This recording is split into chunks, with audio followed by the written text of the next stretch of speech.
श्रीहरी पद्मपुराणांतर्गत प्रत्येक अध्यायाच्या महात्म्यासहित श्रीमद् भगवद्गीता। ओम श्री परमात्मने नमः। श्रीमद् भगवद्गीतेच्या 18व्या अध्यायाचे महात्म्य। पार्वतीजीने म्हटले, भगवंता, आपण 17व्या अध्यायाचे महात्म्य कथन केले, आता 18व्या अध्यायाचे महात्म्य वर्णन करा।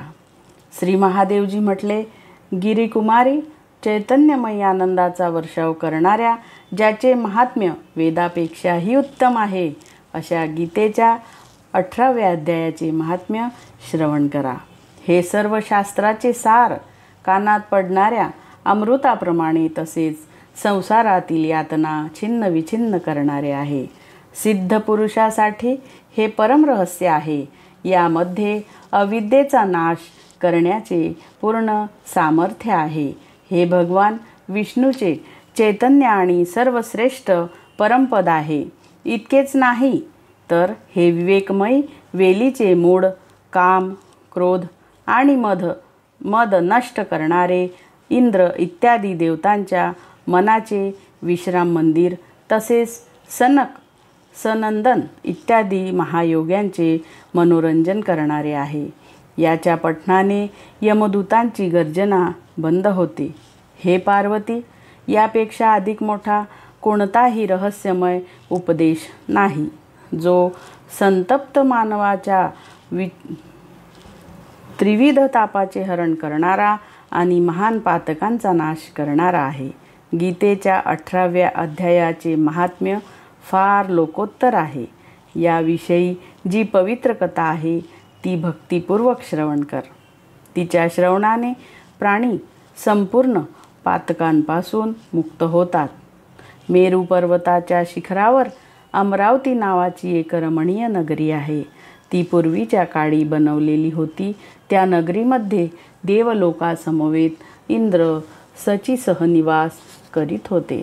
एके दिवशी ते सुखपूर्वक आपल्या सिंहासनावर विराजमान झालेले असताना भगवान विष्णूचे दूत, ज्यांची सेवा करीत आहे असा एक दुसरा पुरुष त्यांनी तेथे येताना पाहिला।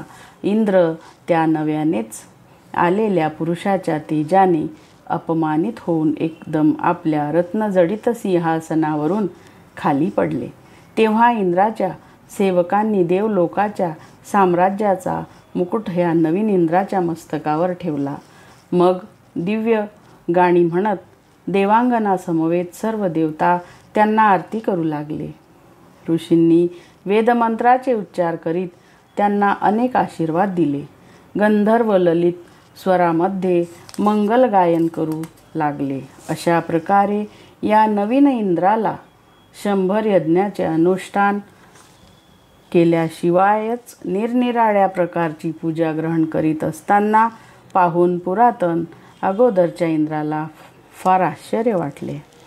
ते विचार करू लागले की ह्याने तर मार्गामध्ये कधी विश्रामशाळा बांधल्या नाहीत, पाणी पिण्यासाठी तळी खोदले नाहीत, वाटसरूंना आराम मिळण्यासाठी मोठे मोठे वृक्ष लावलेले नाहीत, दुष्काळ पडला असता अन्नदान करून कधी प्राण्यांचा सत्कारही केला नाही, ह्याने कधी तीर्थाचे ठिकाण, अन्नसत्र आणि गावामध्ये यज्ञाचे अनुष्ठानही केले नाही, तर मग ह्याने येथे भाग्याने दिलेल्या सर्व वस्तू कशा प्राप्त केल्या?